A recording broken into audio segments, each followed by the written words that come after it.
Hello बच्चों, कैसे हैं आप। चलिए, इनऑर्गेनिक केमिस्ट्री में बेटा आज हम जो रिवीजन करेंगे एस ब्लॉक एलिमेंट्स का। ठीक है। तो अब ये ब्लॉक केमिस्ट्री मैंने स्टार्ट कर दी है और ब्लॉक केमिस्ट्री में हमेशा बच्चों को क्या आता है बेटा, कुछ ना कुछ प्रॉब्लम आती है कि हम ब्लॉक कैसे याद करें। इतनी सारी केमिकल रिएक्शन है, उनको कैसे याद करें, वो याद नहीं होती बच्चों को। ठीक है ना। और बच्चों में कहीं ना कहीं जो है इसमें सिरदर्दी रहती है। इवन यहाँ तक कि टीचर लोग कहते हैं भाई ये तो रटने की चीज़ है, इनऑर्गेनिक को रट लीजिए, ब्लॉक को अपने आप एनसीईआरटी में से पढ़ लीजिए।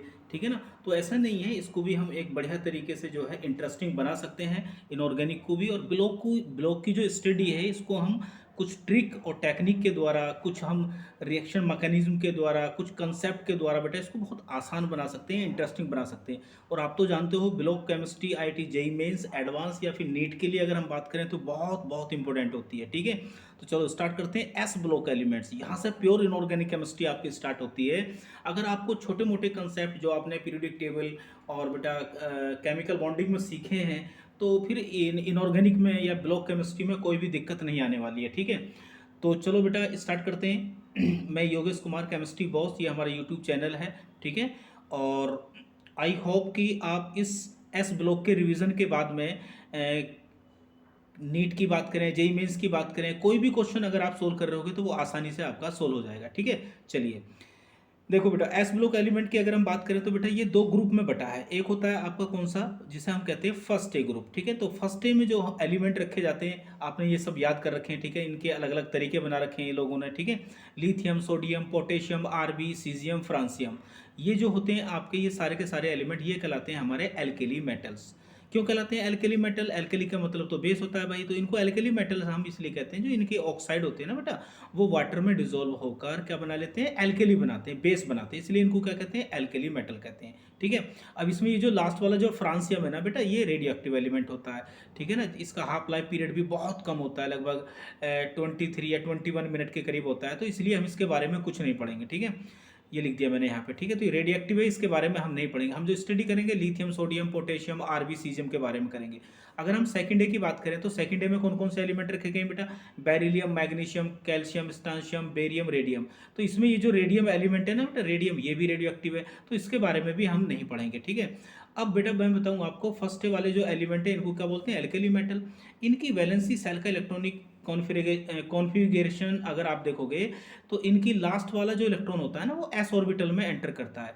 और एल्केली मेटल की एस में कितने इलेक्ट्रॉन होते हैं बेटा, 1 होते हैं। तो इनका इलेक्ट्रॉनिक कॉन्फ़िगरेशन होगा वैलेंसी सेल का NS1। सेकेंड डे की अगर हम बात करते हैं तो इनको बोलते हैं हम एल्केलाइन अर्थ मेटल। ठीक है ना। और इनमें भी लास्ट इलेक्ट्रॉन कहाँ पे एंटर करता है बेटा, एस ऑर्बिटल में ही एंटर करता है। और इनकी वैलेंसी सेल में होते हैं बेटा कितने, एस में, एस ऑर्बिटल में 2 इलेक्ट्रॉन होते हैं। तो एक्चुअल में क्या है, फर्स्ट डे और सेकेंड डे का जो कलेक्शन है, दोनों का जो कलेक्टिवली जो, अगर हम इनको क्या बोलते हैं, एस ब्लॉक एलिमेंट कहते हैं। फर्स्ट डे और सेकंड डे को अगर दोनों को मिला दें तो हम एस ब्लॉक एलिमेंट्स के अंतर्गत जो है इनकी स्टडी करेंगे। ठीक है ना। दोनों की एक साथ ही करेंगे, दोनों चैप्टर हमारे एक साथ ही कंप्लीट होंगे। ठीक है। यहाँ पे मैंने लिखा है देखो, फर्स्ट डे और सेकंड डे, इसी को क्या बोलते हैं हम, एस ब्लॉक एलिमेंट्स बोलते हैं। अच्छा, इस ब्लॉक के जो एलिमेंट्स होते हैं वो पूरी पीरियडिक टेबल में बेटा क्या होते हैं, सबसे ज्यादा रिएक्टिव एलिमेंट होते हैं। हाईली रिएक्टिव एलिमेंट कौन से होते हैं बेटा, एस ब्लॉक के एलिमेंट सबसे ज्यादा हाईली रिएक्टिव होते हैं, सबसे ज़्यादा मेटेलिक करैक्टर इनमें होता है। और ये कभी भी आपके नेटिव स्टेट में, फ्री स्टेट में एग्जिस्ट नहीं करते, हाईली रिएक्टिव है। ये ऑक्साइड, कार्बोनेट, सल्फेट वगैरह, नाइट्रेट वगैरह इनकी फॉर्म में पाए जाते हैं। ठीक है। इसलिए कभी भी हम इनको खुले में नहीं रख सकते इन एलिमेंट को। ठीक है ना। इनको हम कहीं कैरोसिन वगैरह में या फिर वैक्स की जो रैप होती है उसमें, वैक्स की जो क्या होती है, चादर बोलते हैं ना उसको, मोम की चादर में लपेट के रखते हैं इसको। ठीक है। चलिए, और ये बहुत बेटा सॉफ्ट मेटल होते हैं, हाईली रिएक्टिव होने की वजह से क्या होते हैं, बहुत सॉफ्ट मेटल होते हैं। इनको आप प्लास्टिक के चाकू से, नाइफ से बहुत आसानी से काट सकते हो। और इनमें एक चमक होती है बेटा, सिल्वर, ये क्या होते हैं, सिल्वरी वाइट होते हैं, इनमें एक धात्विक चमक होती है। ठीक है ना। और वो चमक किस वजह से होती है बेटा, क्योंकि ये आसानी से अपने इलेक्ट्रॉन को लूज कर देते हैं। ठीक है। तो मेटेलिक करैक्टर बहुत बढ़िया होता है इनमें। अगर सारे एस ब्लॉक के एलिमेंट की बात करें तो बेटा जो सीजियम वाला जो एलिमेंट होता है ना, सीजियम, ये सबसे most electro positive, most reactive, सबसे ज़्यादा मेटेलिक करैक्टर होता है बेटा इसका। ठीक है ना। सबसे ज़्यादा electro positive, reactive, metallic character कौन रखता है, एस ब्लॉक में सीजियम रखता है बेटा। ठीक है। तो चलिए, ये तो इंपॉर्टेंट छोटे मोटे पॉइंट थे बेटा, आगे देखो डिस्कस करते हैं हम। देखिए बेटा, अगर आप एस ब्लॉक का रिवीजन करना चाहते हैं तो देखो, रिवीजन जो है आपका एक पावरफुल और बढ़िया होना चाहिए कि कोई भी चीज़ हमारी छूटे ना। एनसीईआरटी बेस्ड रिवीजन नहीं है। ठीक है ना। तो एनसीईआरटी बेस्ड रिवीजन में क्या होगा बेटा कि क्योंकि जो एनटीए जो आपका एग्जाम को कंडक्ट कर रही है वो एनसीईआरटी बेस्ड ही पेपर बना रही है, तो जितने भी टॉपिक आपके एनसीईआरटी में है वो आप सभी टॉपिक को पढ़ना जरूरी है, कोई भी छूटना नहीं चाहिए कि कहीं से भी क्वेश्चन आपका पूछा जा सकता है। तो देखो रिवीजन की अगर हम बात करें इस ब्लॉक की, तो हमें सबसे पहले क्या पढ़ना है, फिजिकल प्रॉपर्टी पढ़नी है बेटा। फिर उसके बाद में इन एलिमेंट की केमिकल प्रॉपर्टी पढ़नी है। तो आज मैं कोशिश करूंगा इन दोनों कंसेप्ट को कंप्लीट करने की बेटा। उसके बाद में इस ब्लॉक में जैसे सोडियम है बेटा एल्कली मेटल में, तो सोडियम के कुछ कंपाउंड्स होते हैं जिनको आपको पढ़ना जरूरी है, उनका मैन्युफैक्चर, उनकी प्रॉपर्टीज, उनकी फिजिकल प्रॉपर्टी, उनकी केमिकल रिएक्शन। जैसे सोडियम हाइड्रोक्साइड है, ये बहुत इंपॉर्टेंट केमिकल होता है बेटा, ये Na2S2O3, इसको बेटा हम सोडियम थायोसल्फेट बोलते हैं, ये बहुत इंपॉर्टेंट कंपाउंड है। इसे बोलते हैं माइक्रोकॉस्मिक साल्ट बोलते हैं बेटा, ठीक है ना। तो ये भी बहुत इंपॉर्टेंट होता है, इनका हीटिंग इफेक्ट। और बेटा पोटेशियम का एक बहुत इंपॉर्टेंट कंपाउंड होता है जिसको बोलते हैं पोटेशियम आयोडाइड बेटा। सोडियम बाइकार्बोनेट बेटा, ठीक है ना। सोडियम बाइकार्बोनेट क्या होता है, ये खाने का सोडा होता है बेटा। पोटेशियम बाइकार्बोनेट, इनके बारे में पढ़ेंगे। सोडियम कार्बोनेट बेटा, इसे बोलते हैं हम क्या, बोलो, इसे हम बोलते हैं वॉशिंग पाउडर बोलते हैं बेटा। कैल्शियम सल्फेट, जिसको हम क्या बोलते हैं बेटा, जिप्सम बोलते हैं। मैग्नीशियम सल्फेट, इसको क्या बोलते हैं बेटा, हम इप्सम बोलते हैं। और एक नीचे लिखा है कैल्शियम सल्फेट, इसे क्या बोलते हैं बेटा, जिप्सम बोलते हैं, ठीक है ना। ये होता है, सॉरी, ऊपर वाला कैल्शियम सल्फेट जो है ना बेटा, ये प्लास्टर ऑफ पेरिस होता है, POP, ठीक है। और ये इप्सम होता है बेटा, है ना। और ये क्या होता है आपका, इसे बोलते हैं हम जिप्सम बोला करते हैं। तो इनके बारे में हम पढ़ेंगे, क्या चीज़ होते हैं, इनको कैसे बनाते हैं बेटा, इनका यूज़ क्या होता है। और सबसे लास्ट में पोर्टलैंड सीमेंट। तो सीमेंट क्या होता है बेटा, उसका कंपोजिशन क्या होता है, ठीक है ना, ठीक है ना। और उसके रॉ मटेरियल क्या होते हैं, एक अच्छे सीमेंट और बेकार सीमेंट में आप कैसे पहचान करोगे, ठीक है। ये सब चीज़ें हमें पढ़नी है इस वाले ब्लॉक में। चलिए स्टार्ट करते हैं। कॉपी और पेन लेके बैठ जाइए बढ़िया तरीके से। सबसे पहले हम पढ़ेंगे बेटा क्या, यहाँ पे सबसे पहले पढ़ेंगे नंबर 1 पे हम फिजिकल प्रॉपर्टी। क्या पढ़ेंगे, फिजिकल प्रॉपर्टी, ठीक है। चलिए फिजिकल प्रॉपर्टी अगर हम पढ़ते हैं सबसे पहले, तो सबसे पहले फिजिकल प्रॉपर्टी में पढ़ते हैं बेटा क्या, इलेक्ट्रॉनिक कॉन्फ़िगरेशन। क्या पढ़ते हैं बोलो, इलेक्ट्रॉनिक कॉन्फ़िगरेशन पढ़ते हैं सबसे पहले, ठीक है। इलेक्ट्रॉनिक कॉन्फ़िगरेशन, देखिए इलेक्ट्रॉनिक कॉन्फ़िगरेशन की बात करूं, अगर मैं फर्स्ट डे की बात करूं बेटा, तो जैसे लिथियम है आपका, सोडियम है आपका, पोटेशियम है, ठीक है ना। तो वैसे तो मैंने आपको बता दिया कि लास्ट इलेक्ट्रॉन S में जाएगा, और S में कितने इलेक्ट्रॉन होंगे, इसमें बोलो 1 होगा हमेशा। तो जैसे लिथियम की बात करते हैं बेटा, ये होगा 1s2 और ये होगा इसका 2s1, क्योंकि इसका एटॉमिक नंबर कितना होता है, 3 होता है। सोडियम का कितना होता है बेटा, 11 होता है एटॉमिक नंबर। तो 1s2 और बेटा 2s2, और यहाँ पर आएगा आपका क्या आएगा बोलो, 2s2 2p6 आएगा, और यहाँ आएगा बेटा 3s1। क्लियर है। पोटेशियम की अगर मैं बात करूँ बेटा, देखो पोटेशियम की बात करूँ तो पोटेशियम का एटॉमिक नंबर होता है 19। तो इसका इलेक्ट्रॉनिक कॉन्फ़िगरेशन करोगे तो 1s2 बेटा, यहाँ पर आएगा 2s2, यहाँ पर आएगा आपका 2p6, यहाँ पर आएगा बेटा 3s2, यहाँ आएगा बेटा 3p6, और यहाँ आ जाएगा बेटा 4s1, ठीक है ना। तो आप देख रहे हो जो वैलेंसी सेल है उसमें एक इलेक्ट्रॉन आपको दिखाई दे रहा है बेटा, ठीक है ना। इसलिए इसका वैलेंसी सेल का इलेक्ट्रॉनिक कॉन्फ़िगरेशन क्या होता है, NS1 होता है। अब एक और देखिए बेटा, इनकी वैलेंसी सेल में एक इलेक्ट्रॉन है। तो ये जो आपके फर्स्ट वाले जो एलिमेंट होते हैं ना बेटा, ये क्या करते हैं, ये मेटल सभी अपने इस इलेक्ट्रॉन को लूज कर कर कैटायन बना लेते हैं, ठीक है ना। क्योंकि इनके पास ये जो एक इलेक्ट्रॉन आपको दिखाई दे रहा है ना बेटा, ये फालतू है, इनको देने से इनको कोई दिक्कत नहीं होने वाली, इनको क्या हो जाएगा, लाभ हो जाएगा। ये कि एक इलेक्ट्रॉन लूज करने के बाद में बेटा नोबल गैस का इलेक्ट्रॉनिक कॉन्फ़िगरेशन प्राप्त कर लेते हैं। जैसे मैं ऊपर लिथियम की बात करूं बेटा, देखो कभी कभी एग्जाम में इस तरह से भी लिखा जाता है, लिथियम का एटॉमिक नंबर कितना है, 3 है। तो अगर लिथियम एक इलेक्ट्रॉनिक कॉन्फ़िगरेशन एक इलेक्ट्रॉन को लूज करता है, तो फिर इसका लास्ट में कितने बचेंगे, देखो 1s2। और 1s2 किसके जैसा हो गया बेटा, हीलियम के जैसा हो गया। तो लिथियम का इलेक्ट्रॉनिक कॉन्फ़िगरेशन कभी कभी ऐसा भी लिखा हुआ है, आपको एग्जाम में मिलेगा बेटा, N, इसे ये मिलेगा आपका He, इस प्रकार से, इस तरह से मिलता है ये He2s1, इस तरह से लिखा हुआ मिलेगा, ध्यान रखना, ठीक है ना। तो यानी कि ये जो अंदर वाला जो होता है ना, ये अंदर वाला, ये सब जो अंदर वाला लिखा होता है ये वाला, इसको हम नोबल गैस के एलिमेंट के द्वारा क्या कर देते हैं, रिप्रेजेंट कर देते हैं। तो कभी इस तरह से लिखा हुआ है मिले कि लिथियम का करेक्ट इलेक्ट्रॉनिक कॉन्फ़िगरेशन बताओ क्या है, तो इसको हम इस तरह से भी दिखा सकते हैं, ठीक है ना। इसी प्रकार से जैसे मान लो सोडियम है हमारे पास बेटा, सोडियम का एटॉमिक नंबर होता है 11। तो इसका इलेक्ट्रॉनिक कॉन्फ़िगरेशन आपने किया, देखो 1s2 और बेटा 2s2, और यहाँ पर हो गया आपका क्या बोलो 2p6, और ये हो गया बेटा आपके पास में 3s1। तो आप देखेंगे इसको, लास्ट वाले को छोड़ दीजिए बेटा। तो यहाँ पे देखिए, गिनिए, काउंट करिए, 6 और 2 कितने हो गए, 8 और 8 2 कितने हो गए, 10। तो यानी कि 10 इलेक्ट्रॉन है। तो यानी कि इसका मतलब 10 इलेक्ट्रॉन किस में पाए जाते हैं बेटा, ये हो गया आपका किसके जैसा, नियोन जैसा। ठीक है ना। तो जब ये एक इलेक्ट्रॉन को लूज कर लेगा तो ये किसका इलेक्ट्रॉनिक कॉन्फ़िगरेशन प्राप्त कर लेगा बेटा, नोबल गैस का, नियोन का कर लेगा। तो कभी कभी एग्जाम में आपको ऐसा लिखा हुआ मिलेगा, आप इस पूरे को बेटा, ये जो पूरा है, इस पूरे को Ne के द्वारा रिप्रेजेंट कर सकते हो। तो इलेक्ट्रॉनिक कॉन्फ़िगरेशन आपको एग्जाम में ऐसा भी मिल सकता है। ऐसा यहाँ पे लिख सकते हैं Ne, और यहाँ पे लिखेंगे आप 3s1। तो इसका मतलब समझ गए, 3s1 का मतलब है कि ये किसका है बेटा, नियोन का मतलब है कि अंदर कितने इलेक्ट्रॉन है, 10 इलेक्ट्रॉन है। तो 10 इलेक्ट्रॉनों को आप इस प्रकार से डिस्ट्रीब्यूट कर सकते हो। क्लियर है ना। ठीक इसी प्रकार से अगर हम बात करें बेटा सेकंड ए की, तो सेकंड ए में भी जैसे बेरिलियम है, ठीक है ना, और मैग्नीशियम है बेटा। बेरिलियम का एटॉमिक नंबर कितना होता है, 4 होता है, और मैग्नीशियम का कितना होता है, 12 होता है। तो देखिए 4 का क्या करोगे आप, 1s2 और बेटा 2s2, लास्ट में कितने मिलेंगे, इसमें 2 मिलेंगे, और इसका हो जाएगा बेटा 1s2 और 2s2, और ये हो जाएगा बेटा आपका 2p6, और ये 10 हो गया बेटा, ये होगा 3s2। तो आप देखेंगे लास्ट को छोड़ो, 6 7 8 9 10, ये भी क्या हो जाएगा बेटा, इसको इस तरह से आप रिप्रेजेंट कर सकते हो। देखो इसको कैसे, कि नियोन, ठीक है ना, और बाहर लिखोगे क्या बेटा, 3s2। ये किसका इलेक्ट्रॉनिक कॉन्फ़िगरेशन, मैग्नीशियम का। और अगर आप इसका लिखना चाहते हो बेटा, तो इसको क्या लिखोगे, देखो अंदर कितना है, ये कितने इलेक्ट्रॉन लूज करेंगे बेटा, 2 इलेक्ट्रॉन लूज कर सकते हैं। ठीक है ना, इनके ऊपर +2 चार्ज होता है, आपको पता ही है। और ये जो फर्स्ट वाले होते हैं, इनके ऊपर कितना होता है बेटा, इनके ऊपर होता है +1 चार्ज होता है। ठीक है ना। तो वैलेंसी इलेक्ट्रॉन में, वैलेंसी सेल में जितने इलेक्ट्रॉन होते हैं वो मेटल उतनी ही लूज कर सकती है। ठीक है।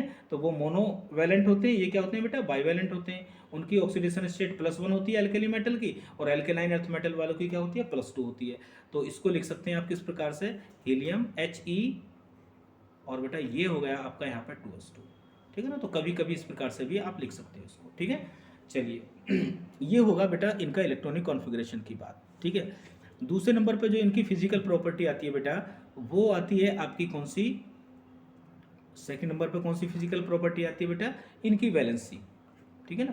ये छोटी छोटी बातें हैं लेकिन आपको पता होना चाहिए। देखो वैलेंसी का मतलब है, अगर फर्स्ट के एलिमेंट जितने भी हैं बेटा, वो एक इलेक्ट्रॉन लूज करते हैं। ठीक है ना। तो देखो कोई भी स्टेबल होने के लिए जितने इलेक्ट्रॉन देता है लेता है, वो इसकी क्या होती है, वैलेंसी होती है। तो ये होते हैं बेटा मोनोवैलेंट। फर्स्ट वाले क्या होते हैं, मोनोवैलेंट। मतलब इनके पास जो वैलेंसी होगी, इनकी जो वैलेंसी होती है बेटा, वो कितनी होती है, 1 होती है। ठीक है ना। अब ये जो सेकेंड वाले होते हैं बेटा, ये क्या होते हैं बेटा, ये होते हैं बाईवैलेंट। क्या होते हैं ये बाईवैलेंट होते हैं। बाईवैलेंट का मतलब, क्योंकि ये 2 इलेक्ट्रॉन का लूज करेंगे, तो ये हो गई, इनकी वैलेंसी होती है बेटा कितनी, इनकी वैलेंसी होती है 2। तो फर्स्ट वाले मोनोवैलेंट होते हैं, सेकंड वाले क्या होते हैं आपके, बाईवैलेंट होते हैं। तीसरी फिजिकल प्रॉपर्टी होती है बेटा ऑक्सीडेशन स्टेट। क्या होती है, ऑक्सीडेशन स्टेट। ठीक है। अगर ऑक्सीडेशन स्टेट की बात करें, तो ऑक्सीडेशन स्टेट का मतलब होता है कि भाई उसके ऊपर रियल चार्ज कितना है। तो जैसे मान लो फर्स्ट ए की बात करें हम, तो फर्स्ट ए की जितनी भी मेटल हैं, आप जानते हैं एक इलेक्ट्रॉन को लूज करने के बाद में उनके ऊपर कितना चार्ज आता है बेटा, +1 आता है। तो इसका मतलब फर्स्ट ए की जो ऑक्सीडेशन स्टेट होती है वो +1 ऑक्सीडेशन स्टेट होगी। और जो सेकंड ए के आपके एल्केलाइन अर्थ मेटल बेटा, वो कितने इलेक्ट्रॉन का लूज करते हैं, वो बेटा 2 इलेक्ट्रॉन को लूज करते हैं। ठीक है ना। तो कितना चार्ज आ गया उनके ऊपर, +2। तो इसका मतलब सेकेंड वाले हमारे कितनी ऑक्सीडेशन स्टेट शो करते हैं बेटा, +2 ऑक्सीडेशन स्टेट शो करते हैं। ठीक है। तो ये होगा इलेक्ट्रॉनिक कॉन्फ़िगरेशन, वैलेंसी और ऑक्सीडेशन स्टेट। 3 फिजिकल प्रॉपर्टी आपकी कंप्लीट हो चुकी हैं। और नेक्स्ट देखिए बेटा, अगली फिजिकल प्रॉपर्टी जो है नंबर 4 पे क्या है, ये देखिए इंपॉर्टेंट है, थोड़ा सा इंपॉर्टेंट है, क्वेश्चन पूछे गए, यहाँ से ध्यान देखेंगे बेटा। ये प्रॉपर्टी है आपकी डेंसिटी की। कौन सी प्रॉपर्टी है बेटा, डेंसिटी। ठीक है ना। डेंसिटी की अगर मैं बात करूं बेटा, तो डेंसिटी बराबर क्या होता है, फॉर्मूला आपने बचपन में पढ़ा, मास और उसको डिवाइड करेंगे किससे, वॉल्यूम से। भैया ये फॉर्मूला होता है किसका, मास अपॉन वॉल्यूम। डेंसिटी बराबर क्या होता है, मास अपॉन वॉल्यूम होता है। तो जरा अब आप देखिए बेटा कि अगर मैं फर्स्ट वालों की बात करूं, देखो तो ये हैं आपके लिथियम, सोडियम, पोटेशियम, आरबी और बेटा सीजियम, ये हो गए फर्स्ट वाले। और अगर इनकी बात करूं, beryllium, magnesium, calcium, strontium, Ba, ये हो गया बेटा, ठीक है ना। तो अगर मैं बात करूँ, देखो ऊपर से नीचे जैसे ही आप चलोगे बेटा इसमें, तो क्या होगा, मास भी बढ़ रहा है बेटा, ठीक है ना। और बेटा क्या बढ़ रहा है, वॉल्यूम, वॉल्यूम का मतलब साइज, वॉल्यूम भी बढ़ रहा है। और सेम कहानी बेटा यहाँ भी है, क्या कि मास भी बढ़ रहा है और बेटा क्या हो रहा है, वॉल्यूम भी बढ़ रहा है। तो भाई ऐसा तो नहीं हो सकता, फिर डेंसिटी कैसे कंसिडर करेंगे हम। तो हम ये कहते हैं बेटा कि जब हम डेंसिटी निकालते हैं इन दोनों के लिए, कि भाई जो मास है ना, जब ऊपर से नीचे आप मूव करते हो तो मास जो है बेटा वो फास्टर मूव ज़्यादा बढ़ता है। मास क्या होता है, ज़्यादा बढ़ता है किसके कंपैरिजन में बेटा, वॉल्यूम के कंपैरिजन, वॉल्यूम थोड़ा सा कम बढ़ता है, ठीक है ना। तो मास वॉल्यूम के कंपैरिजन में ज़्यादा बढ़ता है, तो डेंसिटी जो है वो डायरेक्टली प्रोपोर्शनल होगी किसके, मास के होगी, ठीक है ना। तो एटॉमिक मास ऊपर से नीचे चलने पर क्या होगा, बढ़ेगा, तो डेंसिटी आपकी बढ़ेगी, ठीक है ना। इसी तरह से याद करते हैं, ये सब प्रॉपर्टी क्या होती है बेटा, एक्सपेरिमेंटली होती हैं, ठीक है। तो वॉल्यूम के कंपैरिजन में मास ज़्यादा बढ़ता है। चलिए, तो इसका मतलब जो फर्स्टे वाले हैं बेटा, इनकी करेक्ट डेंसिटी का ऑर्डर क्या होगा, बोलो लिथियम, उसके बाद में बेटा सोडियम, उसके बाद क्या होगा बेटा पोटेशियम, उसके बाद क्या होगा बेटा आरबी, और आरबी के बाद होगा बेटा क्या, सीजियम होगा, ठीक है ना। तो इसका मतलब ये हो गया, हाई डेंसिटी सबसे ज़्यादा किसकी होगी बेटा, सीजियम की होनी चाहिए। ये डेंसिटी क्या हो रही है, बढ़ रही है, तो ये हमारा ऑर्डर होना चाहिए, एक्सपेक्टेड ऑर्डर। बट बेटा आप जानते हैं इनऑर्गेनिक केमिस्ट्री में क्या है, बहुत सारे एक्सेप्शन है। तो जो एक्सपेरिमेंटली देखा गया है, जो एक्सपेरिमेंटली ऑर्डर है बेटा, वो क्या है, वो ये है, एक्सपेरिमेंटली ये माना गया कि पोटेशियम की डेंसिटी क्या है, कम है, सोडियम की डेंसिटी ज़्यादा है। तो ये बात आप ध्यान रखेंगे कि भाई पोटेशियम की डेंसिटी जो है वो कम है, या सोडियम की डेंसिटी क्या है बेटे, ज़्यादा है। क्लियर है। ऐसा क्यों हुआ बेटा, ऐसा इसलिए हुआ, इनके केस में ये हुआ कि भाई जो आपका जो वॉल्यूम है ना, वॉल्यूम वो ज़्यादा बढ़ा है किसकी कंपैरिजन में बेटा, बोलो मास की कंपैरिजन में। मास की कंपैरिजन में इन दोनों के केस में बेटा वॉल्यूम ज़्यादा बढ़ गया, ठीक है ना। क्लियर है।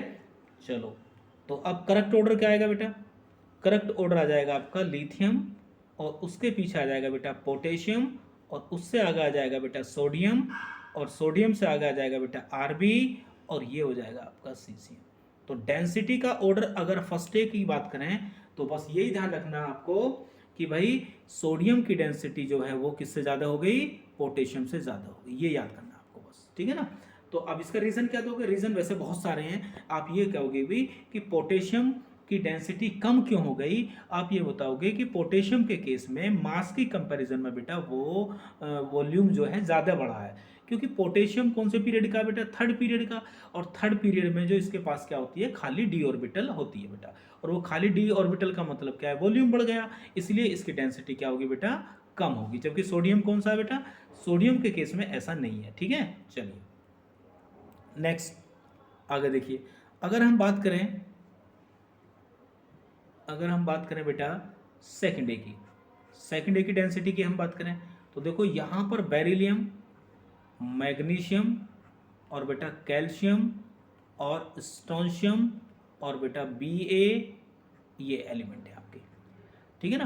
तो एक्चुअल में तो डेंसिटी का ऑर्डर यहाँ पे ये होना चाहिए, लेकिन बेटा बेरिलियम की डेंसिटी यहाँ पे ये ऑर्डर है, बेरिलियम की डेंसिटी कैल्शियम और मैग्नीशियम दोनों से ही ज़्यादा होती है, ठीक है ना। तो ये आप थोड़ा सा जो है क्या करेंगे बेटा, याद करेंगे, ठीक है। क्या कि भैया बेरिलियम की डेंसिटी कैल्शियम और मैग्नीशियम दोनों से ज़्यादा होती है, और भैया मैग्नीशियम की ज़्यादा होती है किससे, कैल्शियम से। बस इतना याद करना, मतलब अब सही ऑर्डर क्या आएगा बेटा डेंसिटी का, निकल के बोलो, सही ऑर्डर क्या आएगा कि भाई बेरिलियम की जो डेंसिटी है, कैल्शियम सबसे पीछे पहुंच जाएगा, ठीक है ना। तो कैल्शियम सबसे पीछे आ गया, यहाँ पर आ गया मैग्नीशियम, फिर कौन आ गया बेटा, बेरिलियम, और उसके बाद आ गया आपका Sr, और फिर आ गया Ba। That is correct order of, बोलो क्या आएगा, ये करेक्ट ऑर्डर किसका होगा, डेंसिटी का बेटा, ठीक है। तो देखो यहाँ पर 3 जगह लोचा है, तो इसको आप बढ़िया तरीके से याद रखेंगे, कैल्शियम, मैग्नीशियम और बेरिलियम को। क्लियर है। हाँ यही चीज़ें, बस अगर आप जो बच्चा इन चीज़ों को एक्सेप्शनों को याद कर लेगा वो इनऑर्गेनिक में बेटा बिल्कुल भी मार नहीं खाने वाला, ठीक है। क्लियर है। तो इसका मतलब ये हुआ बेटा कि अगर फर्स्ट डे और सेकंड डे की कंपैरिजन करें तो आप ये याद रखना कि वे जो सेकंड डे वाले जो एलिमेंट है ना बेटा, आपके जो सेकंड डे वाले एलिमेंट हैं, सेकंड डे की जो डेंसिटी है वो फर्स्ट डे वालों से ज़्यादा होती है। ठीक है ना, इनके पास क्या होती है, मोर डेंसिटी, मैक्सिमम डेंसिटी होती है इनकी, ध्यान रखना, ये बोलना नहीं है बिल्कुल भी। ठीक है ना, एल्केलाइन अर्थ मेटल की डेंसिटी क्या होती है बेटा, ज़्यादा होती है, मैक्सिमम डेंसिटी। और क्यों होती है बेटा, ड्यू टू, बोलो, ड्यू टू हाई मास, क्योंकि इनका मास क्या होता है बेटा, ज़्यादा होता है, high mass and small size. Clear है, तो साइज कम होगा, वॉल्यूम कम होगा, मास ज़्यादा होगा, तो भाई डेंसिटी क्या होगी, ज़्यादा होगी। क्लियर बात है, याद रखोगे इसको। जैसे आपसे कहता है Li और यहाँ पे क्या है बेटा, बेरिलियम। ठीक है ना, तो भैया इसकी डेंसिटी क्या है, मिनिमम है, और इसकी डेंसिटी क्या है बेटा, मैक्सिमम है। क्लियर है, क्लियर। अब बेटा एक और एक्सेप्शन है, अगर आप याद कर सको, देखो इस पूरे ब्लॉक में बेटा, एस ब्लॉक में जो Li है लिथियम, वो सबसे लाइटेस्ट एलिमेंट है। वो क्या है आपका, लाइटेस्ट एलिमेंट है बेटा। सबसे लाइटेस्ट एलिमेंट क्या है बोलो, लिथियम है यहाँ पे। ठीक है ना, लेकिन एक्सेप्शनली, देखो ध्यान से देखो, एक्सेप्शनली, इस पॉइंट को कभी नहीं भूलेंगे आप। एक्सेप्शनली क्या है बेटा, एक्सेप्शनली, एक्सेप्शनली जो बेरिलियम है आपका बेटा, ये एस ब्लॉक का सबसे हार्डेस्ट है, सबसे हार्डेस्ट एलिमेंट है। ये होना नहीं चाहिए था, पर इसकी लेटेसी कुछ बेटा ऐसी होती है कि ये क्या होता है आपका, एक्सेप्शनली सबसे ज़्यादा हार्डेस्ट एलिमेंट है। तो ये बातें आप याद रखेंगे। ठीक है, क्लियर। चलिए नेक्स्ट फिजिकल प्रॉपर्टी हम पढ़ते हैं। देखो बेटा, अब तक हमने अगली फिजिकल प्रॉपर्टी हमारी बेटा मेल्टिंग पॉइंट, मेल्टिंग पॉइंट और बेटा बॉइलिंग पॉइंट। ठीक है, मेल्टिंग पॉइंट और बॉइलिंग पॉइंट।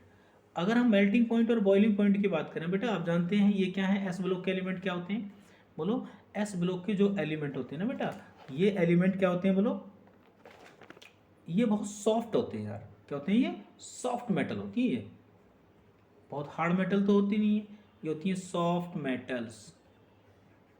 ठीक है ना, और वैसे भी अगर मैं बात करूं बेटा, जो बीपी और एमपी होता है ना, boiling point and melting point, ये बेटा डायरेक्टली प्रोपोर्शनल होता है मेटेलिक बॉन्ड के। किसके होता है बेटा, मेटेलिक। मेटल में कौन सा बॉन्ड पाया जाएगा बेटा, मेटेलिक बॉन्ड पाया जाएगा। ठीक है ना, अब ये जो बेटा मेटेलिक बॉन्ड की जो स्ट्रेंथ होती है ना, ये मेटेलिक जो बॉन्ड होता है, इसकी जो स्ट्रेंथ होती है वो किस बात पे डिपेंड करती है, स्ट्रेंथ, वो डायरेक्टली प्रोपोर्शनल होती है नंबर ऑफ वैलेंसी इलेक्ट्रॉन। ठीक है ना, नंबर ऑफ वैलेंसी इलेक्ट्रॉन। ठीक है, कहने का मतलब अगर मेटल की वैलेंसी सेल में इलेक्ट्रॉन जितने बढ़ेंगे उतना ही क्या होगा बेटा, बॉन्ड बढ़िया बनेगा दो मेटल के बीच में। ठीक है ना, दो मेटल के बीच में जो मेटेलिक बॉन्ड होता है वो किसके ऊपर डिपेंड करता है बेटा, वैलेंसी इलेक्ट्रॉन के ऊपर। जितने नंबर ऑफ वैलेंसी इलेक्ट्रॉन बढ़ेंगे बेटा मेटल की सेल में, उतना ही उसकी बॉन्ड बनाने की टेंडेंसी बढ़ेगी, उतने ही मेटेलिक बॉन्ड की स्ट्रेंथ क्या होगी, ज़्यादा होगी। अब मुझे ये बताइए बेटा कि यहाँ पर देखो, दूसरी बात तो ये, दूसरी बात ये है कि साइज अगर बढ़ता है, साइज बढ़ने से बेटा क्या होता है, जो मेटेलिक बॉन्ड होता है ना, ठीक है ना, उसकी जो स्ट्रेंथ होती है ये क्या होती है आपकी बेटा, डिक्रीज हो जाती है। तो ये दो पॉइंट आपको याद रखने पड़ेंगे। ठीक है ना, क्लियर।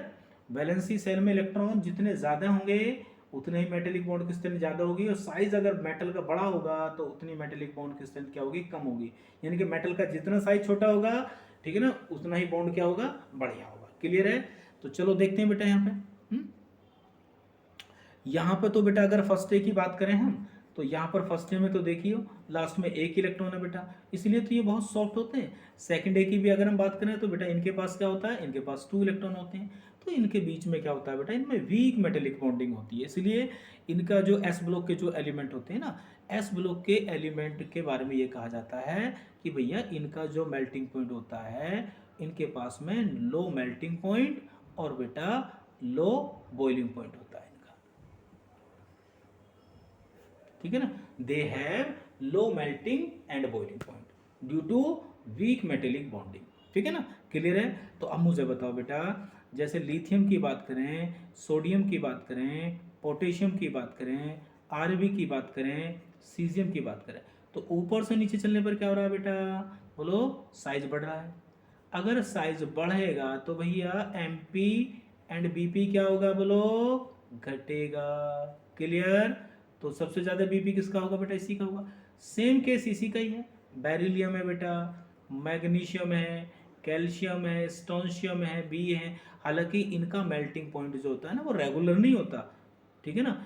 ठीक है, तो इसको आप एक बार एनसीईआरटी से चेक कर लेंगे, लेकिन बॉइलिंग पॉइंट ऊपर से नीचे चलने पर क्या होगा, डिक्रीज होता है। ठीक है, क्लियर है। चलिए दोनों के लिए सेम कंडीशन है। अब देखो बेटा, मेल्टिंग पॉइंट आपने पढ़ लिया, बॉइलिंग पॉइंट आपने पढ़ लिया, ठीक है। चलिए नेक्स्ट देखो बेटा, आगे जो बात करते हैं हम बेटा, अब क्या बचा हमारे पास अगली फिजिकल प्रॉपर्टी, वो बची बेटा एटॉमिक रेडियस। क्या बची, एटॉमिक रेडियस बेटा।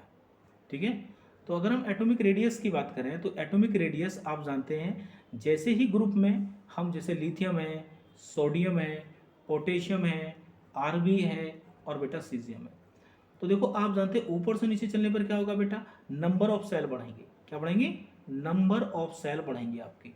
एटॉमिक नंबर बढ़ेगा तो नंबर ऑफ सेल बढ़ेंगे बेटा, यानी कि एन की वैल्यू बढ़ेगी प्रिंसिपल क्वांटम नंबर की, तो बेटा आर क्या होगा, बढ़ेगा। ठीक है ना। सेम कहानी किसकी है बेटा, सेकेंड ए के लिए भी है। बेरिलियम हो गया आपका, मैग्नीशियम हो गया बेटा आपका, कैल्शियम हो गया, एस आर हो गया आपका, ठीक है ना, एस आर हो गया और बेटा बी होगा। तो साइज जो इनका एटॉमिक जो रेडियस है ना वो ऊपर से चलने पर क्या होती है बेटा, हमेशा बढ़ती है। क्यों बढ़ती है, क्योंकि नंबर ऑफ सेल बढ़ते हैं। ठीक है ना, क्लियर होगी बात। नेक्स्ट देखिए बेटा,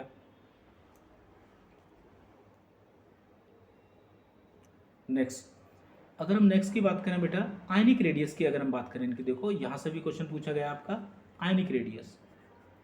अगर हम इनकी आयनिक रेडियस की बात करें बच्चों, तो आयनिक रेडियस का मतलब है, देखो जो फर्स्ट डे वाले हैं उनकी आयनिक रेडियस और जो सेकेंड डे वाले हैं उनकी आयनिक रेडियस। और ये किस में बेटा, ये गैसियस फेज की बात कर रहे हैं, किसमें, गैसियस फेज में। तो गैसियस फेज में आयनिक रेडियस क्या होती है, जो एटॉमिक रेडियस का ऑर्डर होता है वही क्या होता है बेटा, उनका आयनिक रेडियस का ऑर्डर होता है।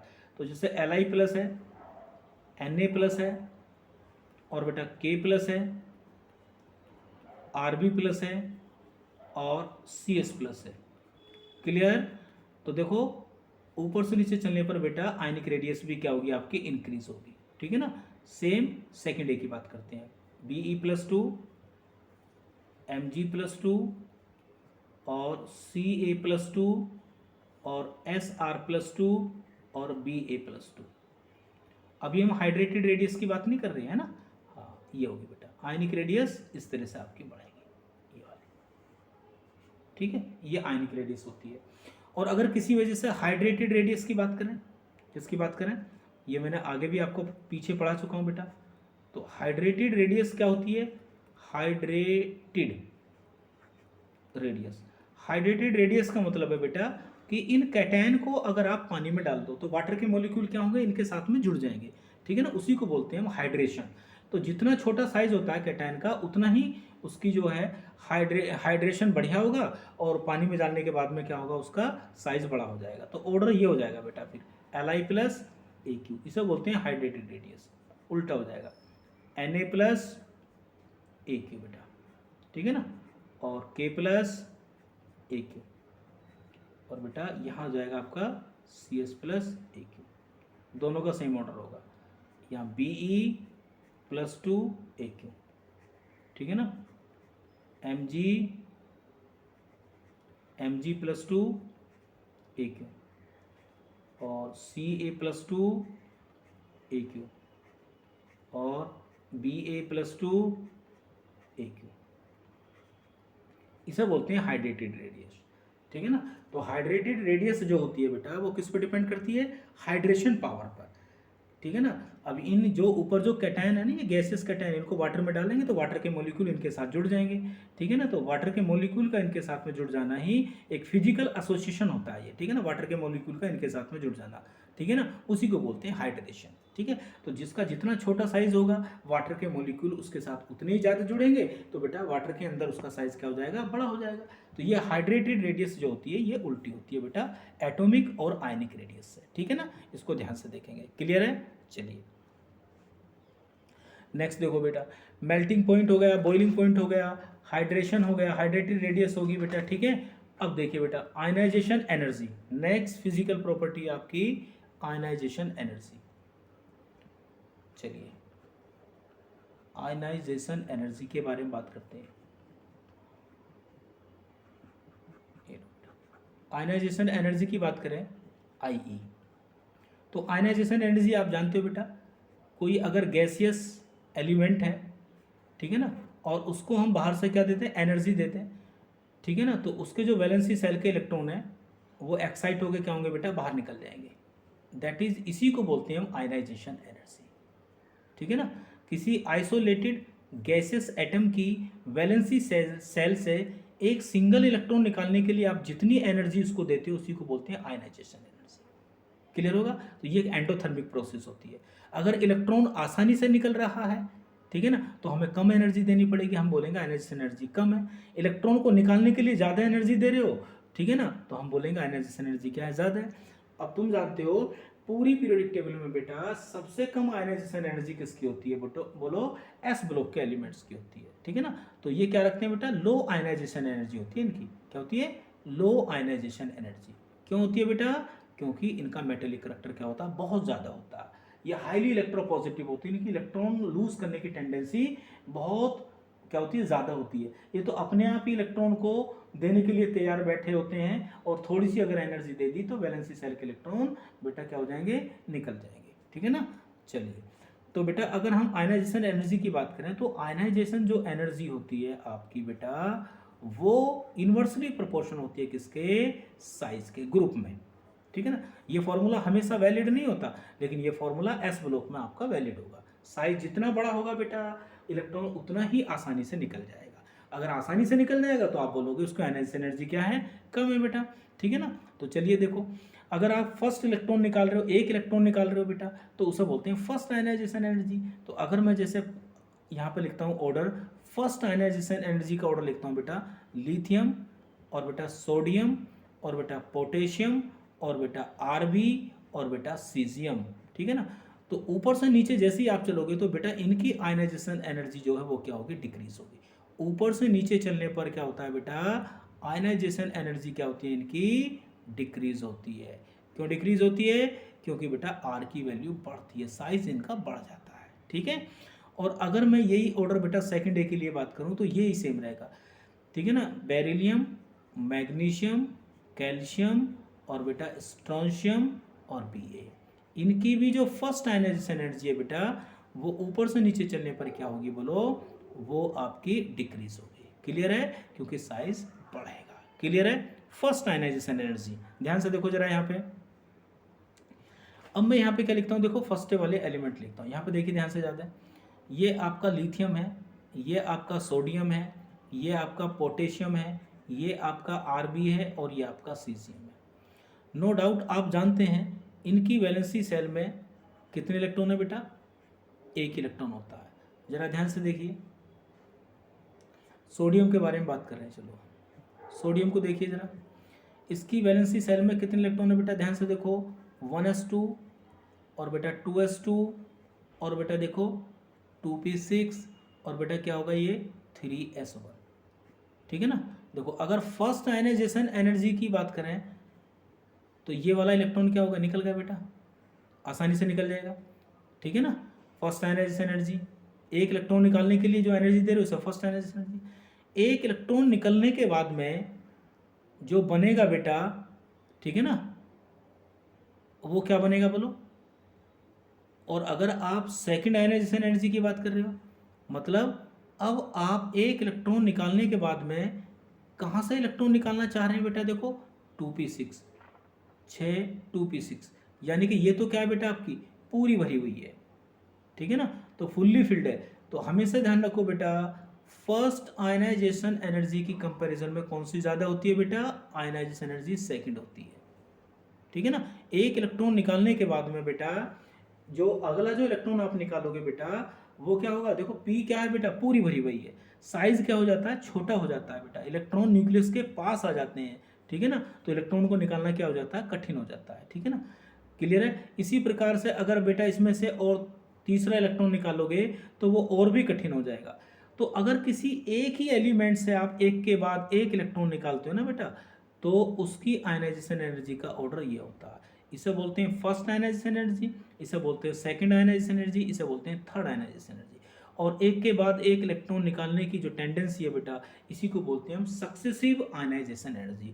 और सक्सेसिव आयनाइजेशन एनर्जी का ऑर्डर किसी एक एलिमेंट के लिए यही होता है बेटा। इसे थर्ड आयनाइजेशन एनर्जी, सेकंड और फर्स्ट, थर्ड ज़्यादा होगी फर्स्ट से, ठीक है ना। कभी भी दो डिफरेंट एलिमेंट के बीच में इस प्रकार का ऑर्डर नहीं आएगा, ये एक एलिमेंट के लिए आता है, ठीक है ना।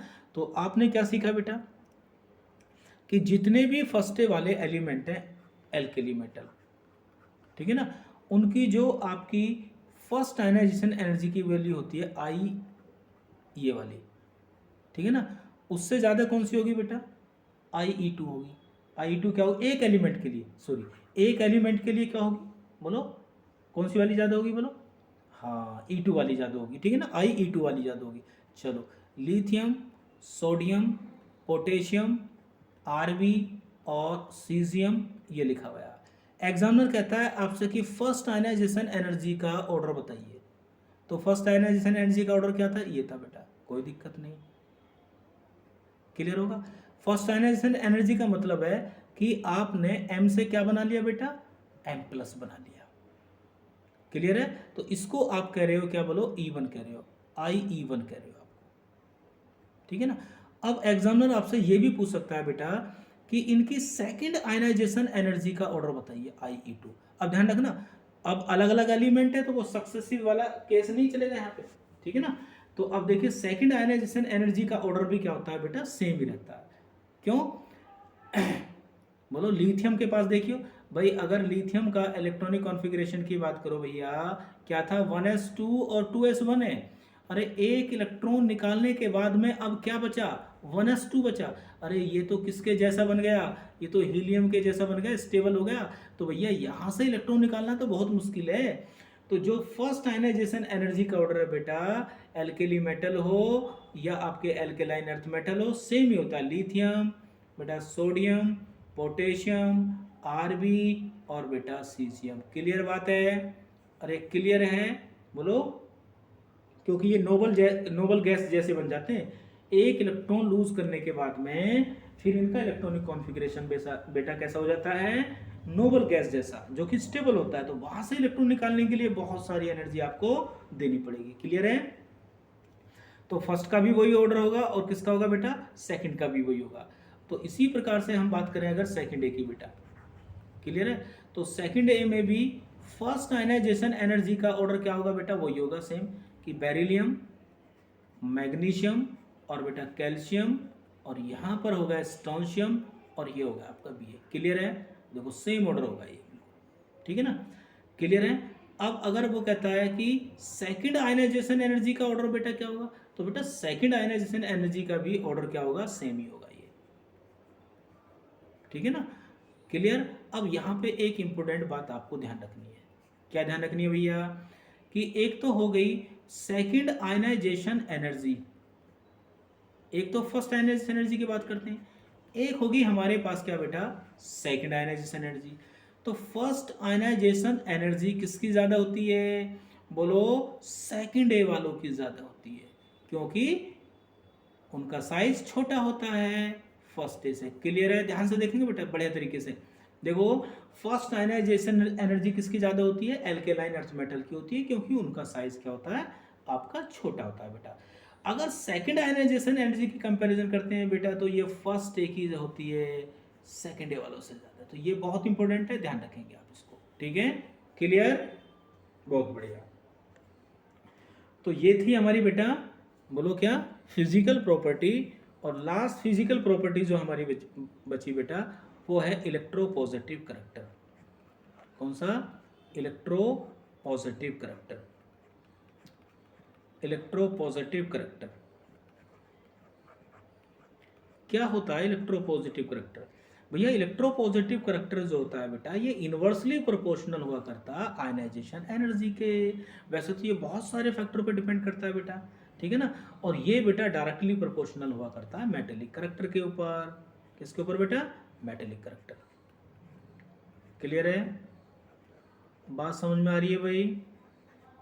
ठीक है, यानी कि मेटल इलेक्ट्रोपॉजिटिव, ठीक है ना, आयनाइजेशन एनर्जी की वैल्यू जितनी कम होगी उससे क्या मतलब हो रहा कि इलेक्ट्रॉन आसानी से लूज कर देगा, ठीक है ना, और जो आसानी से इलेक्ट्रॉन लूज कर दे तो इसका मतलब उसमें मेटेलिक करैक्टर क्या है, ज़्यादा है।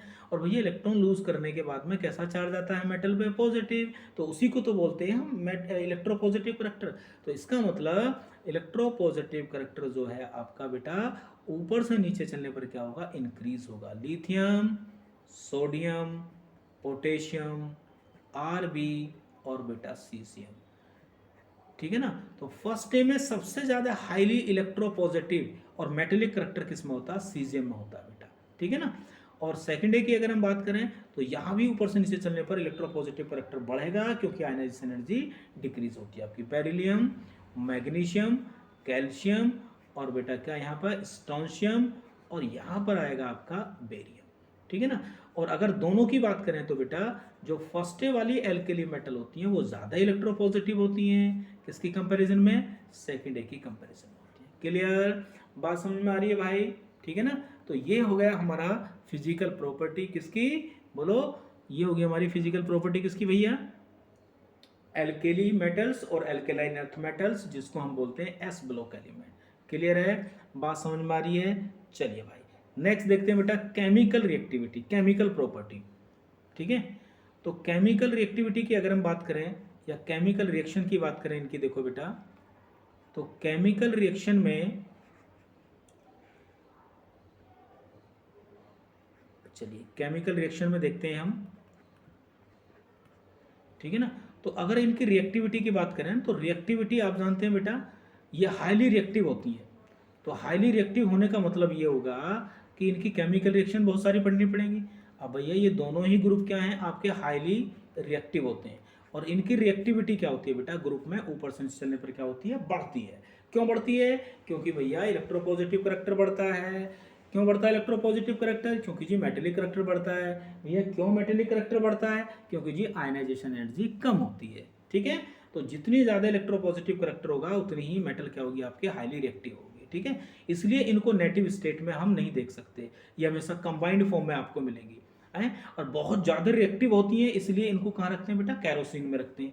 लेकिन लिथियम को हम कहाँ रखते हैं, मोम की चादर में, ठीक है ना, रैप्ड इन वैक्स लेयर, ठीक है ना। वैक्स की एक पतली सी पन्नी होती है, टाइप की बोल सकते हैं इसको ना, उसमें लपेट कर रखते हैं इनको, ठीक है, जिससे कि मॉइस्चर वगैरह एयर के संपर्क में आएंगे तो ये जलने लगते हैं बेटा, ठीक है ना।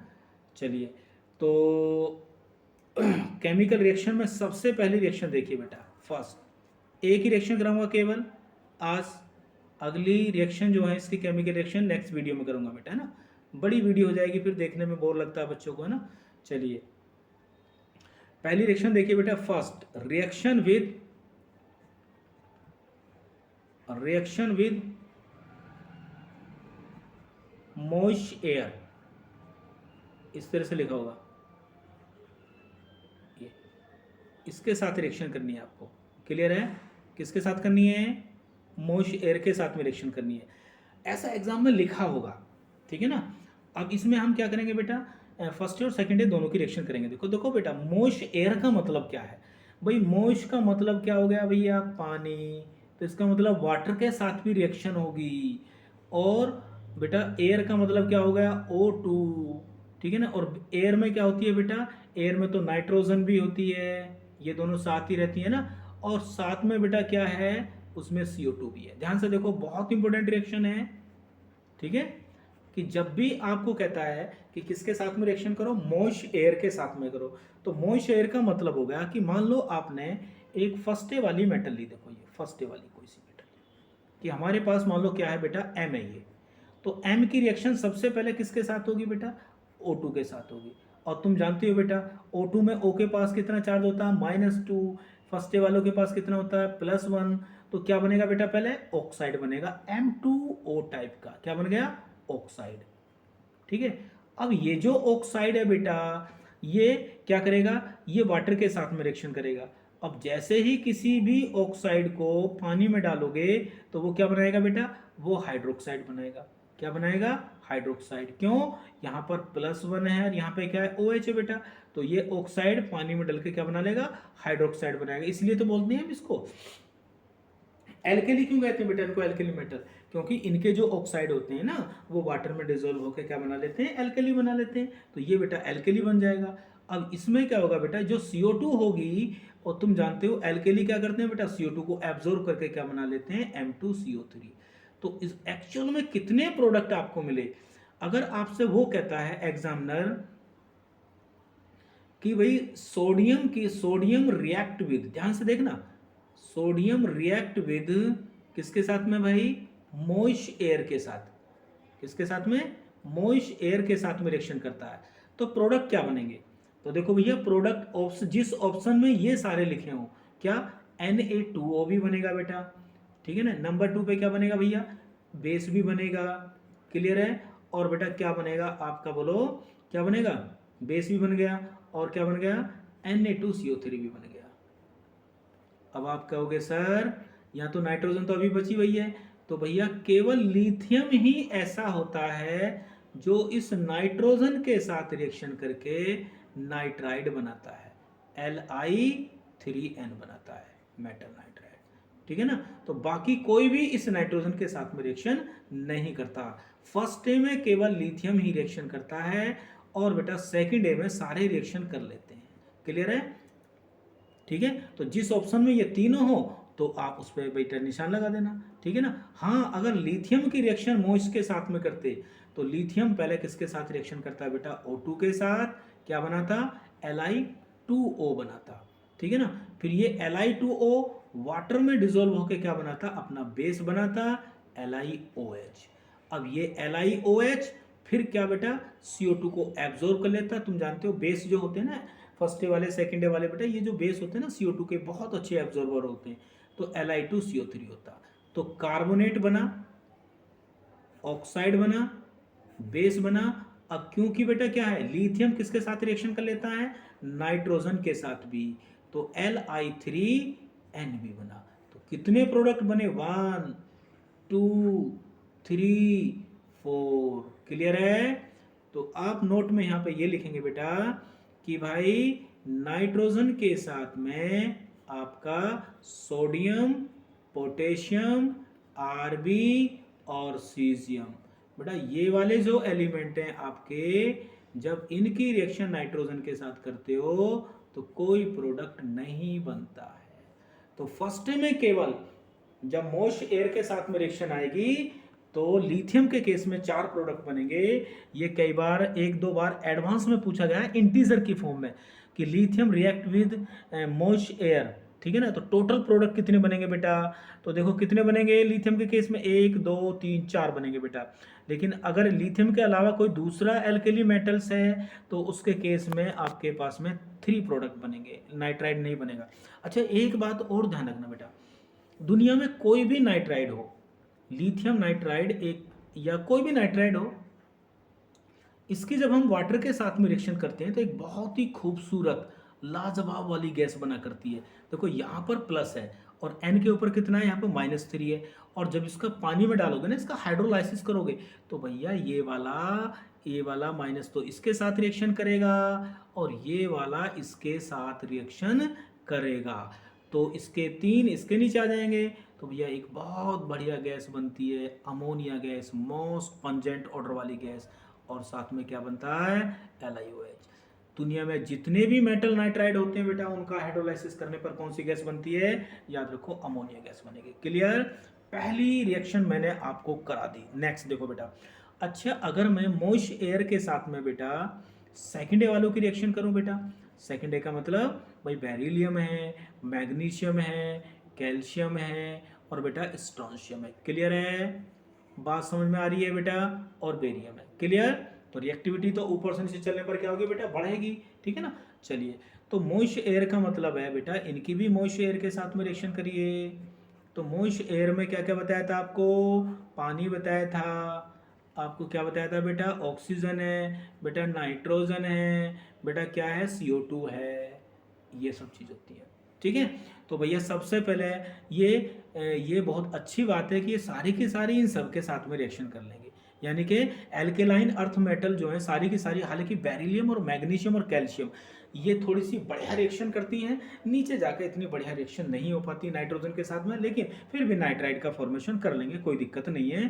ठीक है, चलिए तो क्या बनेगा देखो बेटा, अगर मैं मान लो मैं मैग्नीशियम के साथ रिएक्शन करना चाहूँ तो मैग्नीशियम को अगर मैं ऑक्सीजन के साथ में जलाता हूँ, तो कई बार ये क्वेश्चन पूछा गया है यार एक बार कि when magnesium burn in air to give, तो हमें क्या मिलेगा भाई, हमें क्या बनेगा मिलेगा, ठीक है ना। तो एयर के साथ अगर हम इसको बर्न करते हैं, ठीक है ना, तो क्या मिलेगा हमें, तो ये सब चीज़ बाद में बताऊंगा मैं आपको।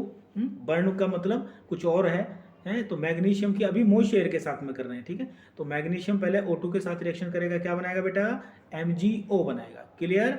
अब MgO को पानी में, ये पानी के साथ में रिएक्शन करके क्या बनाएगा बेटा, MgOH का होल टू एच बनाएगा, क्लियर। तो एक प्रोडक्ट हमारा ये हो गया बेटा, एक प्रोडक्ट हमारा ये हो गया, ये भी बनेगा ये भी बनेगा बेटा, और साथ में क्या बेटा आपके पास CO2 है, तो CO2 को एब्जॉर्ब कर लेगा, साथ में क्या बन जाएगा, MgCO3 बन जाएगा, क्लियर। और बेटा क्योंकि नाइट्रोजन भी है, ठीक है ना, तो नाइट्रोजन के साथ भी रिएक्शन हो जाएगी, क्या हो जाएगी, नाइट्रोजन के साथ भी रिएक्शन हो जाएगी। नाइट्रोजन के साथ कैसी रिएक्शन होगी बेटा, नाइट्रोजन के साथ बना लेगा Mg3N2 बना लेगा, क्योंकि यहाँ पर -3 इस पर +2 होगा, तो यहाँ भी मैग्नीशियम नाइट्रेट बन जाएगा। तो अब देखो कितने प्रोडक्ट बने, 4 1 2 और बेटा 3 और ये बन गया 4, क्लियर होगी बात समझ में आती है भाई। चलिए पहला केस क्लियर हो गया। दूसरी रिएक्शन देखिए बेटा, वो कहता है हमसे रिएक्शन विद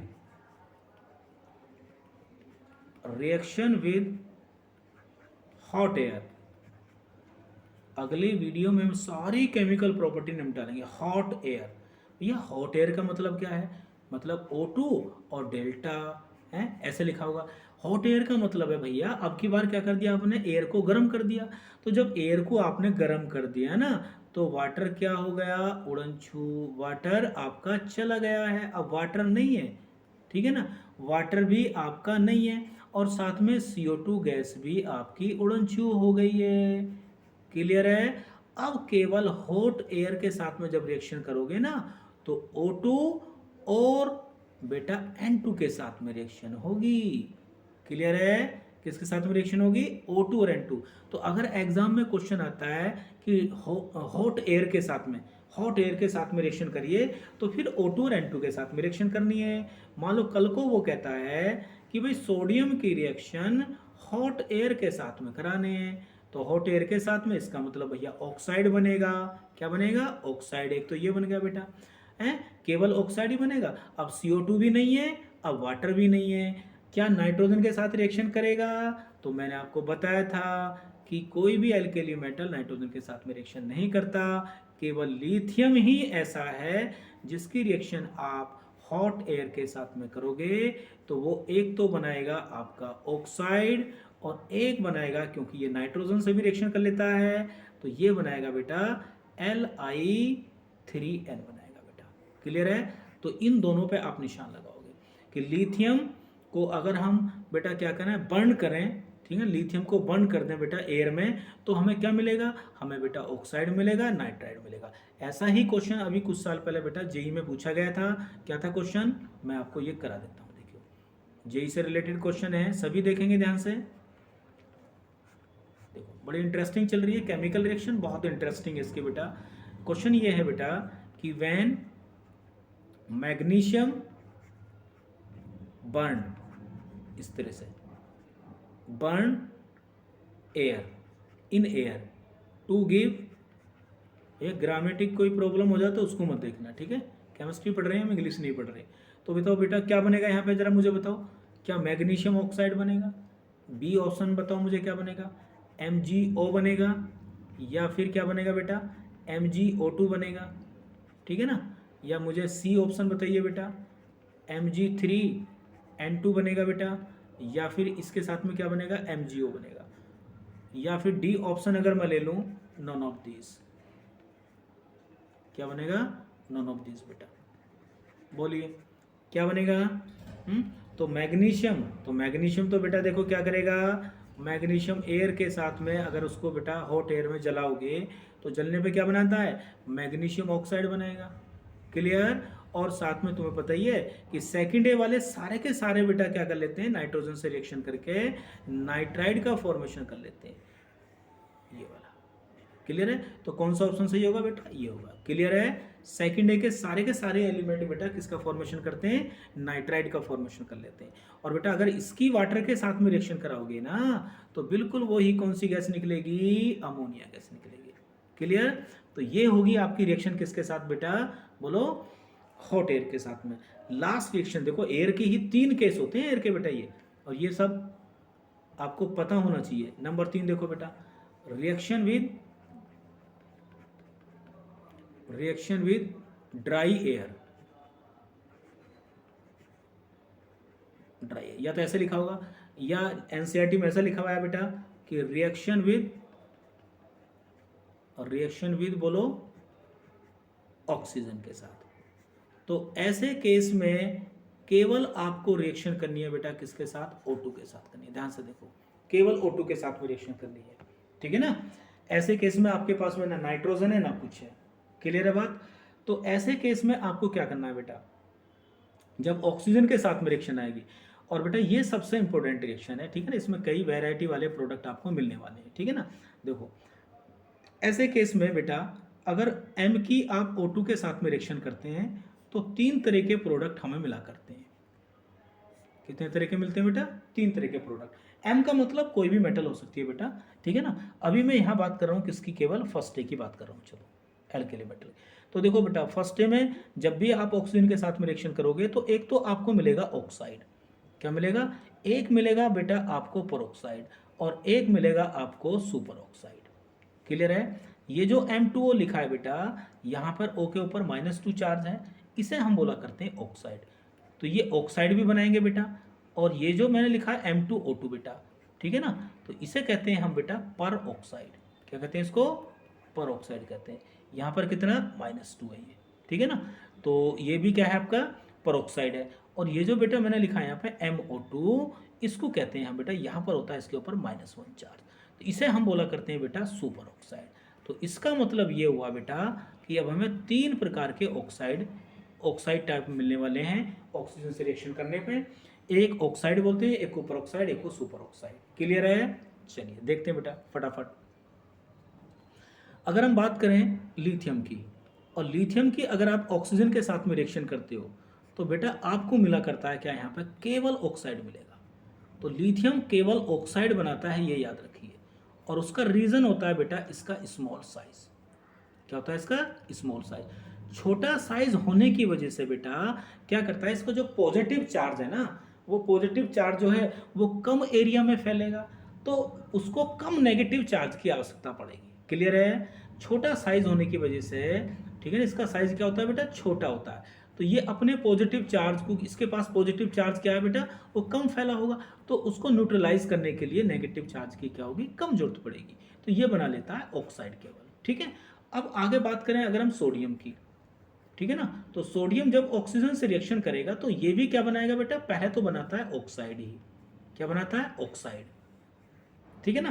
तो ऑक्साइड तो सारे ही बनाते हैं, ये पता ही है आपको, ठीक है ना। लेकिन ये अगेन अगर इसकी ऑक्सीजन के साथ में रिएक्शन करोगे, अगर एक्सिस में ऑक्सीजन है तो ये बेटा पेरोक्साइड बनाता है, Na2O2।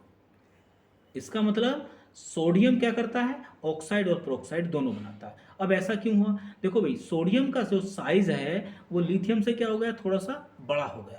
तो जितना साइज बड़ा होगा मेटल का, बोलो, उतना ही उसके ऊपर पॉजिटिव चार्ज क्या होगा बेटा, सरफेस के ऊपर क्या होगा, ज़्यादा फैलेगा।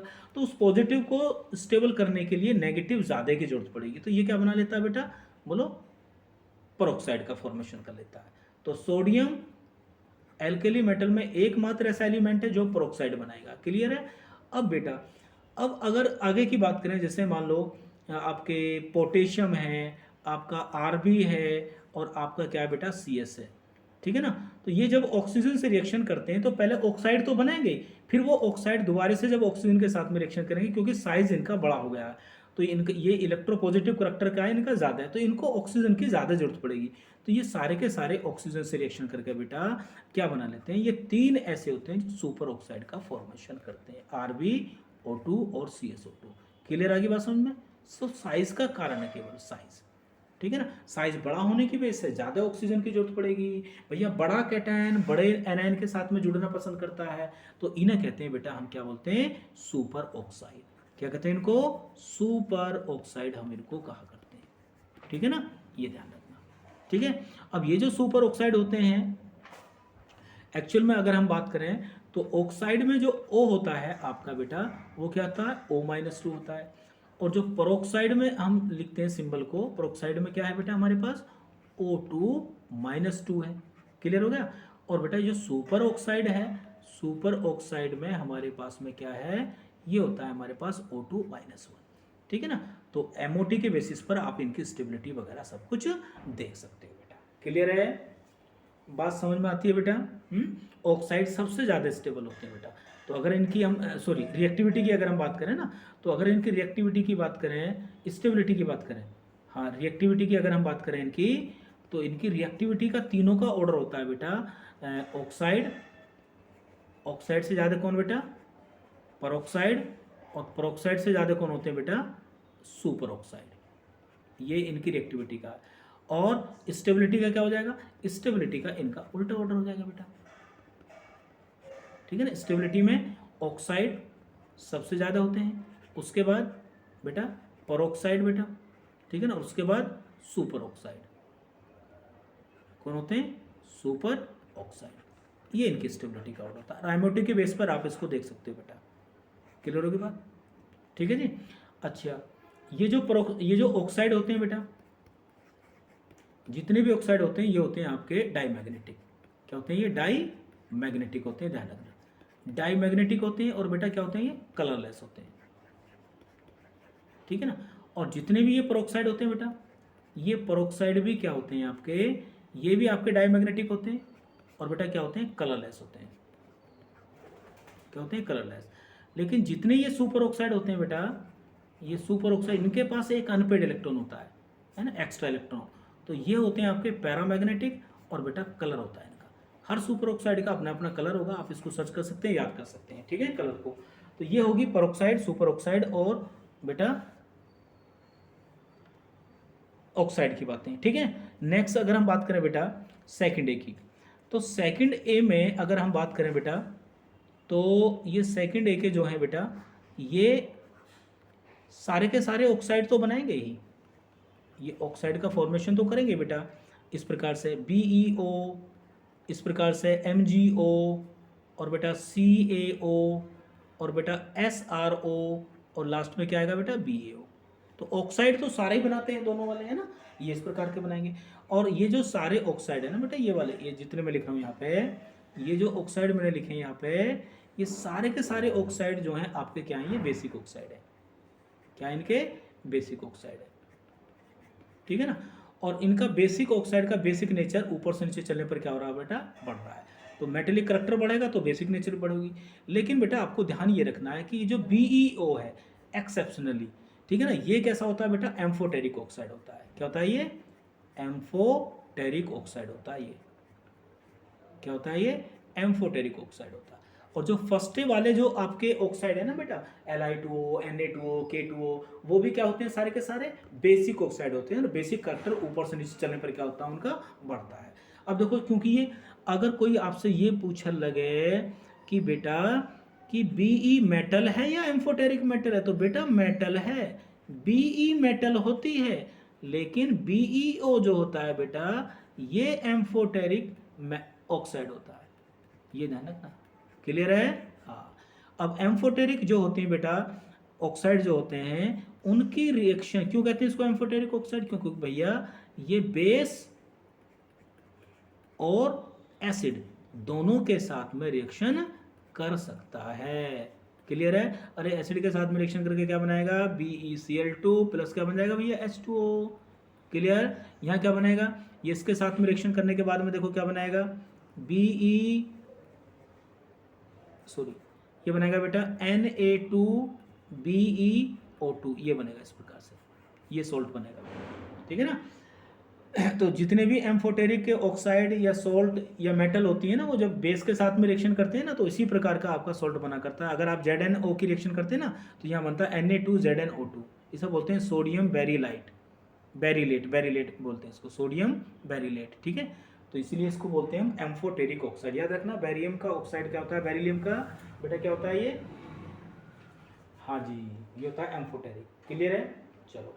और ये जो बेरिलियम ऑक्साइड और मैग्नीशियम ऑक्साइड होते हैं ना बेटा, दोनों के दोनों याद रखो, ये हाईली थर्मल स्टेबल ऑक्साइड होते हैं, ये दोनों के दोनों।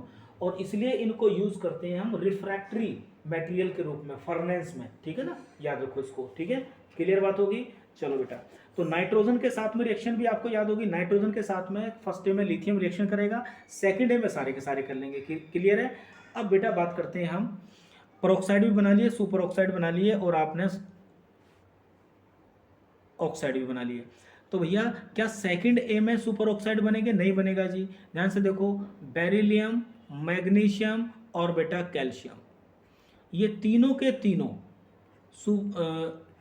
पेरोक्साइड नहीं बनाते। सुपर ऑक्साइड तो केवल वही तीन बनाते हैं।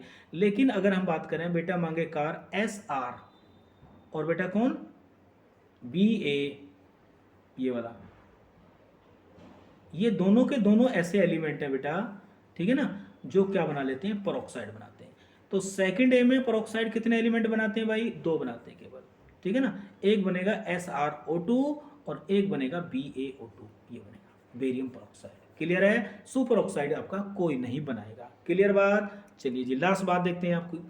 अच्छा, इनकी अगर मैं बात करूं, किसी भी ऑक्साइड को बेटा, जैसे मैंने यहाँ पे लिया Na2O, किसी भी ऑक्साइड को अगर आप पानी में डालोगे ना, वाटर में, तो क्या बनाता है वो आपको पता ही है, बेस बनाएगा केवल। ऑक्साइड कोई भी हो बेटा एस ब्लॉक का, वो क्या बनाएगा, अपना बेस बनाएगा। क्लियर है। लेकिन अगर बेटा कोई पेरोक्साइड है, अगर किसी पेरोक्साइड को पानी में डालोगे आप बेटा, तो ये आपका क्या बनाएगा, ये बेटा आपका बेस तो बनाएगा ही, साथ में NaOH, और साथ में बनेगा हाइड्रोजन पेरोक्साइड। क्लियर है, ध्यान रखेंगे। तो किसी भी पेरोक्साइड की रिएक्शन वाटर के साथ कर दो, या डाइल्यूट H2SO4 के साथ कर दो, या किसी डाइल्यूट एसिड के साथ कर दो, तो साथ में क्या बनता है बेटा, हाइड्रोजन पेरोक्साइड भी बना करता है। क्लियर है। लेकिन बेटा अगर किसी सुपर ऑक्साइड की रिएक्शन वाटर के साथ में करते हो, ध्यान से देखो, किसी सुपर ऑक्साइड की वाटर के साथ में रिएक्शन करते हो, तो बेटा बेस तो यहाँ भी बनेगा है, साथ में क्या बनेगा, super oxide, sorry, hydrogen peroxide भी बनेगा, और बेटा ऑक्सीजन ये निकलेगी।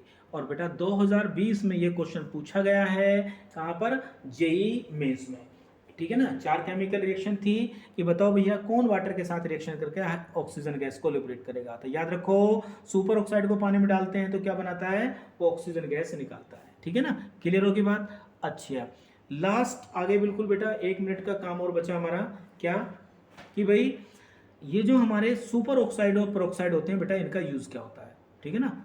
सुपर ऑक्साइड जो है और पेरोक्साइड, इनका यूज क्या होता है। देखो, दोनों का सबसे बड़ा यूज क्या होता है बेटा, एयर को प्यूरिफाई करना। एयर को प्यूरिफाइंग करने में इनका दोनों का इस्तेमाल होता है।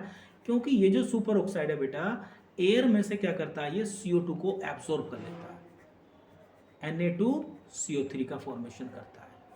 ये एयर प्यूरिफाई हो जाएगी, कार्बन डाइऑक्साइड भी निकाल लेगा, ठीक है। ठीक इसी प्रकार से जो सुपर ऑक्साइड है बेटा, ये भी CO2 को एब्सॉर्ब कर लेता है, और क्या बनाता है, K2CO3 बनाता है, और साथ में बेटा ऑक्सीजन गैस को भी लिबरेट करता है। ये बहुत बढ़िया।